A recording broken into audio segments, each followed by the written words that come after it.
Email came at 6:47 on a Tuesday morning while I was still in my car in the hospital parking garage, finishing the last of a gas station coffee that had gone cold 20 minutes ago.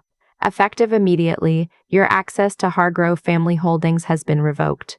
The board has voted unanimously to restructure ownership and management. Your involvement is no longer required. Please do not contact company representatives directly. All future communication will be directed through legal counsel.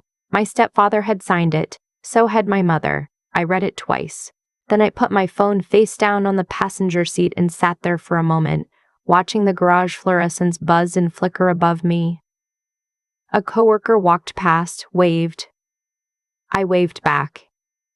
In the trauma bay, when someone codes, you don't stand there processing it. You start compressions, and you don't stop until you have a reason to. I picked up my phone, opened my notes app, and started a list, not of feelings, of facts. I had been a licensed CPA for 8 years. For the last 4, I had been the sole financial officer of Hargrove Family Holdings, a mid-sized commercial real estate company my grandfather built from a single strip mall in Tucson in 1987. I had restructured their debt twice, negotiated 3 refinancing agreements, and personally absorbed a $67,000 tax liability 2 years ago when my stepfather Owen made a series of undocumented cash withdrawals that the IRS flagged. I paid it out of my own savings account. I told the auditor it was a bookkeeping error. I protected him. I had done all of that for a salary of $58,000 a year. Market rate for my role and experience level was closer to $140,000. The difference was what my mother called family investment. Her phrase, not mine. I got out of the car, clipped my badge on, and went to work. The call started at noon. My mother first 3 in a row, then a voicemail I didn't play until my lunch break. Wren, honey, this isn't personal. Owen thinks it's better for the company if we have outside management. You understand. Call me back. Her voice had that particular quality it always got when she was asking me to agree with something she already knew was wrong. Smooth and slightly too careful, like she was reading off a card. My half-brother Conrad called next. He was 24 and had never held a job for longer than 8 months, but Owen had apparently just named him VP of Operations. Hey, so I know this is awkward, he said in his voicemail, but this is kind of a good thing for you too, right? Now you can find something that pays more? We're doing you a favor. I listened to that one twice. Then there was Owen. No voicemail. Just a text sent at 2:14 p.m. Don't do anything stupid. You're still family. I finished my shift. I drove home. I made a cup of tea I didn't drink and sat at my kitchen table with my laptop open and 2 folders side by side, one digital, one paper. I had been a CPA for 8 years. Numbers don't lie, and I had been keeping very careful numbers. I need to back up. My grandfather, Edmund Hargrove, was not a war man. He wasn't the kind of grandfather who took you fishing or taught you card games. He was precise, formal, and relentlessly fair in a way that sometimes felt cold until you got older and realized how rare it actually was. He treated me the same way he treated every adult in the room, like someone capable of knowing better. When I was 12 and my parents divorced, he pulled me aside at Christmas and said, Wren, the adults in your life are going to make a lot of decisions that don't make sense. Your job is to learn how things actually work so that someday none of that can touch you. Then he handed me a copy of The Intelligent Investor and went back to his bourbon. I read it. My mother remarried when I was 15. Owen was a developer with a good handshake and an expensive watch and almost no actual business sense. My grandfather never said that out loud, but I could tell by the way he watched Owen talk at family dinners. The slight stillness, the polite nods at the wrong moments. Edmund was listening for what Owen didn't say, what he didn't know. And there was always a lot of it. When I graduated college with an accounting degree, my grandfather called me personally to offer me a position at Hargrove Holdings. My mother thought it was nepotism. Edmund told her it was called succession planning and that she should look it up. For 7 years, I worked for him directly. I learned the whole operation, every property, every lease, every loan. He taught me how to read a title report and how to spot a motivated seller and how to know which handshake meant something and which one meant nothing. When his health started declining 3 years ago, he transferred more and more of the actual management to me. Owen had the title of CEO. I had the actual work. The year before Edmund died, he asked me to come to his house alone one evening. No one else was there. He made coffee and we sat at his kitchen table and he slid a folder across to me without any preamble. "I'm updating the estate documents," he said. "I want you to understand what's in them before anyone else does." I read through it carefully. Then I looked up. "Does Owen know?" "Owen," he said, "knows what I choose to tell him." He died 11 months later on a Wednesday morning in February in the hospital where I worked. I was there. My mother and Owen arrived 40 minutes after he passed. My mother cried. Owen asked about the estate timeline before we'd left the building. The will reading was scheduled for 3 weeks out. I spent those 3 weeks being invisible and being useful, which is what I had always been in that family. I answered Owen's calls when he had financial questions. I sat through 2 dinners where he and my mother speculated about the inheritance as if I weren't there. Conrad made a comment at one of them about finally being able to upgrade the fleet, meaning the company vehicles. He laughed. I passed the bread. What I did not tell any of them was that I already knew what the will said, and I did not tell them what I had done with that knowledge. The morning Owen's email arrived, the one revoking my access. I had been a CPA for 8 years, and I had spent the last 4 of those years doing something very specific, making myself quietly, completely indispensable, and making sure the records reflected it. Every major financial decision I had made for Hargrove Holdings was documented. Every tax strategy, every refinancing, every liability I had absorbed personally, time-stamped, notarized where it mattered. Backed up in 3 places, including an off-site service I paid for out of my own pocket because I had learned from Edmund that you protect the things that matter. The morning of the email before I went into my shift, I had forwarded a complete copy of that documentation to my own attorney, Margaret Chen. She was 61 years old, had been practicing business and estate law in Phoenix for 35 years, and had been Edmund's personal attorney for the last 20 of those. She had also been the one who prepared his final estate documents. She called me back that afternoon while I was changing out of my scrubs. "I saw the email," she said. "Are you ready?" "Yes," I said. "Then let them go first." The will reading was at the Hargrove Holdings office, which occupied the 2nd floor of a building in Scottsdale that Edmund had purchased in 1994 and still owned outright. My mother and Owen were already seated when I arrived, along with their attorney, a man named Dale, something who wore a suit that cost more than my monthly mortgage payment. Conrad sat to the side, scrolling his phone. He glanced up when I came in and gave me a small, uncomfortable smile, the kind people give you when they feel guilty but not guilty enough to change anything. I sat down in a chair near the door. I was wearing a pale gray blazer, and the expression I use when a patient's family is asking me questions I can't answer yet. Present, attentive, giving nothing away. Margaret entered last. She set her briefcase on Edmund's old desk, which Owen had already started referring to as his desk, I'd noticed, and opened it without any pleasantries. That was Margaret. She didn't do pleasantries the way other people didn't do mornings. She began with the properties. Edmund had owned 11 commercial properties across Arizona, 2 in Nevada. As she listed them and their assessed values, I watched the room. Owen had a legal pad in front of him. He was making a list. My mother's posture was very straight, very controlled, the posture of someone trying not to look like they were holding their breath. Conrad had put his phone away. The total estate value came to $4.3 million. I heard my mother exhale. Margaret looked up from the document. "The entirety of Edmund Hargrove's estate," she said, "including all real property, business equity, investment accounts, and liquid assets, is bequeathed to his granddaughter, Wren Hargrove, as sole primary heir." Owen said what before she finished the sentence. My mother turned to look at me. I met her eyes and then looked back at Margaret because Margaret was still speaking and what she was saying mattered.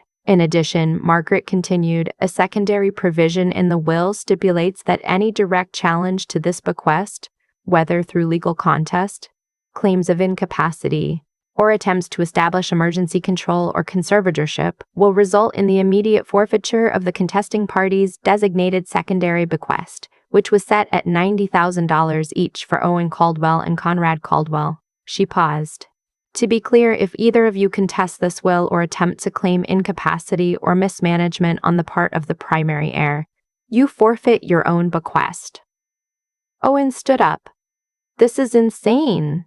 Edmund was on medication. He wasn't thinking clearly. We're going to challenge this. Dale put a hand on his arm. Owen, he was perfectly lucid, Margaret said in the tone of someone stating the boiling point of water. I have documentation from his physician confirming his cognitive status at the time the will was executed. I have video of the signing. I have 3 witnesses. She looked at Dale. If your client would like to formally contest, I'd encourage you to review the provision I just read and advise accordingly. There was a silence. Then my mother said, in the very careful voice from the voicemail, Wren, you need to think about what you're doing. This family built that company together. I had thought the night before about what I was going to say at this moment. I had gone through a few versions. Then I decided not to say anything prepared, because prepared things sound prepared, and I wanted her to hear me. You emailed me at 6:47 in the morning, I said, before business hours. You revoked my system access remotely so I couldn't pull records. Owen texted me and told me not to do anything stupid. I paused. I've been doing your books for 4 years. I've been protecting this company from Owen's financial decisions for 4 years. I paid $67,000 out of my own savings to cover an IRS liability that was his mistake. And the day after my grandfather dies, before the will is even read, you fire me by email. My mother opened her mouth. That's not family, I said. That's management of an asset. Conrad looked at the floor. Owen turned to Dale and said something in a low voice. Dale shook his head. They went back and forth for a moment. Then Dale said, clearly enough for the room to hear, I can't recommend contesting this. Not with those provisions. Owen sat back down. His face was doing something complicated that I recognized from years of watching him at those family dinners. The expression of someone who has just realized the numbers don't work and is running scenarios very fast. After the meeting and the parking lot, my mother caught up with me before I reached my car. She looked the way she always looked when she needed something composed on the surface, desperate underneath. Wren. The house. Our house. Edmund held the second mortgage on it. You know that.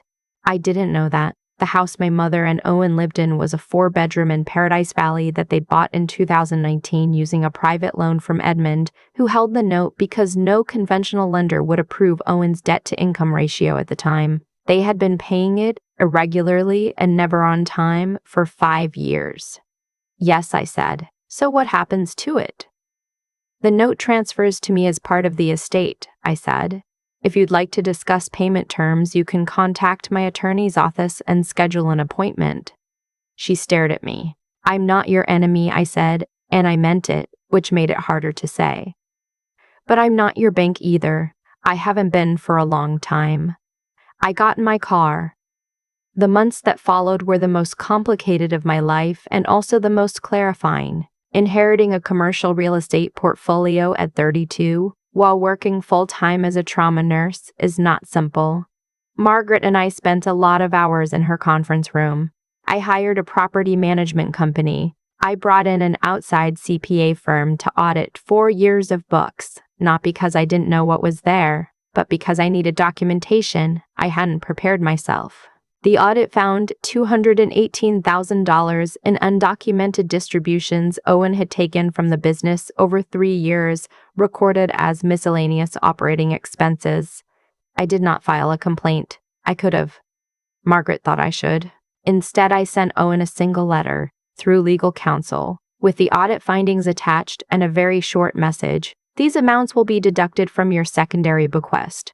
The remaining $90,000 bequest has been reduced to 0, as the undocumented distributions exceed the designated amount. No further action will be taken provided there is no future contact, litigation, or interference with Hargrove Holdings operations.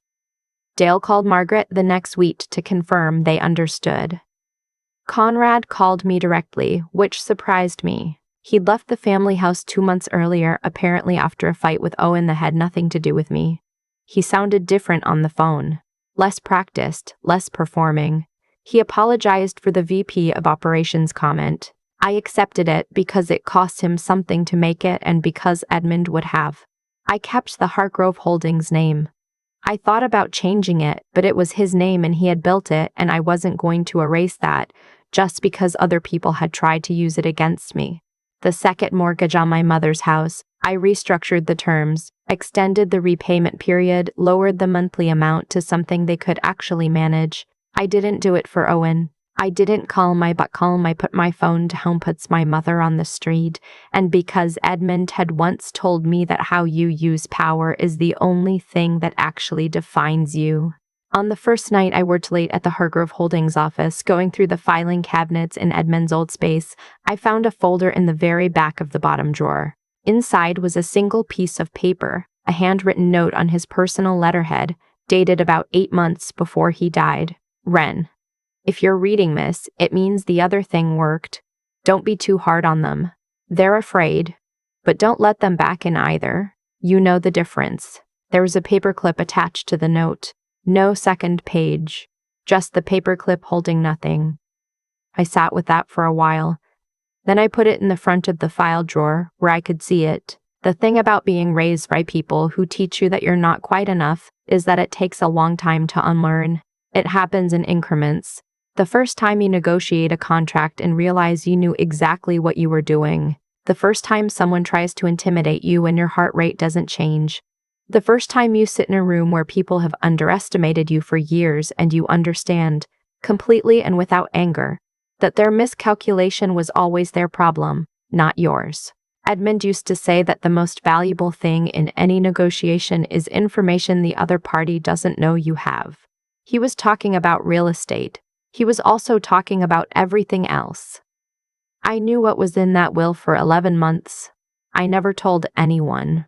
I just kept doing the work, keeping the records, being the person in the room who actually understood the numbers. I wasn't waiting for revenge. I was just waiting for the moment when the truth would be more useful than the silence. That morning in the parking garage, reading that email with the cold coffee in my hand, they thought they were taking something from me. They thought the access revocation, the title change, the email from an attorney they'd hired in anticipation of a fight they were sure they'd win. They thought that was the move. It wasn't their move to make. It had never been. You can spend a lot of years being the person who holds things together in the background, the one who absorbs the mistakes and covers the liability and shows up for the emergency. It's easy for people to confuse that reliability with weakness. It's easy for them to think that because you're steady, you must not understand what's happening, that because you don't react, you must not see. But I'm a trauma nurse. I see everything. I just don't react until the timing is right. Edmund knew that about me before I knew it about myself. He spent 15 years making sure I had every tool I would ever need. He never told me what to do with them. He just made sure I had them and trusted that I would figure it out. He was right. There's a paper clip in the front of Edmund's old file drawer now. It holds nothing. That's the part I keep thinking about. He left me a note. He left me 11 commercial properties, a stock portfolio, and 35 years of someone else's careful work. But the paperclip holding nothing. That's the thing that got me. Because I think he knew that some things don't need to be attached to anything else to matter. They just need to be there. I spent a long time being the person in the room who did the work and didn't take up space. Paid the liability. Absorbed the mistake, covered the number so the story could keep going. I told myself that was loyalty. For a while, I think I believed it, but loyalty is something you give to people who are building something real. And what Owen and my mother were building was a version of me they could keep using. That's not the same thing. Here's what I've come to understand about how things actually work out, not in a cosmic sense, Not in any way that requires you to believe in anything beyond cause and effect. The choices people make accumulate. Owen made 10 years of choices. He took money that wasn't his and recorded it as something else. He built a life on credit and performance and the assumption that no one was keeping careful track. My mother made choices too, smaller ones, quieter ones, the kind that feel like nothing until you add them up. The morning they sent that email, they weren't just firing me. They were the sum of everything they had chosen to be. And I had been making choices too. Every timestamped document, every backup, every year I stayed and learned instead of leaving in anger. Edmund didn't give me a company. He gave me the understanding of how a company actually works, and then he trusted me to decide what to do with that. The inheritance was almost beside the point. What he actually left me was 15 years of being treated like someone capable of figuring things out. That's what I want to say to anyone who recognizes something in this story. Not that patience is always rewarded. It isn't, and I'm not going to tell you to wait quietly for things to get better. What I mean is something more specific. The work you do on yourself. The standards you hold yourself to when no one is watching. The integrity you maintain even when it would be easier not to. That accumulates too. It becomes something no one can revoke access to. Owen could change a password. He couldn't change what I knew or who I had become. There's a version of me that could have left angry at 23 and spent the next decade proving something to people who weren't paying attention anyway. I'm glad I didn't. Not because staying was comfortable. It wasn't. But because I used the time, I learned the business. I built the documentation. I kept my own counsel. Edmund used to say that the most expensive thing in any negotiation is information the other party doesn't know you have. He was right about that. But the deeper thing, the thing underneath it, is that you have to be worth trusting with that information in the first place. You have to be the kind of person who does the right thing, even when the wrong thing would be easier and no one would ever know the difference. I restructured my mother's mortgage. I didn't have to. Margaret thought it was a mistake. But I know who I want to be and I know what Edmund modeled for me. And those two things pointed in the same direction. The paperclip holds nothing, and it's exactly where it belongs.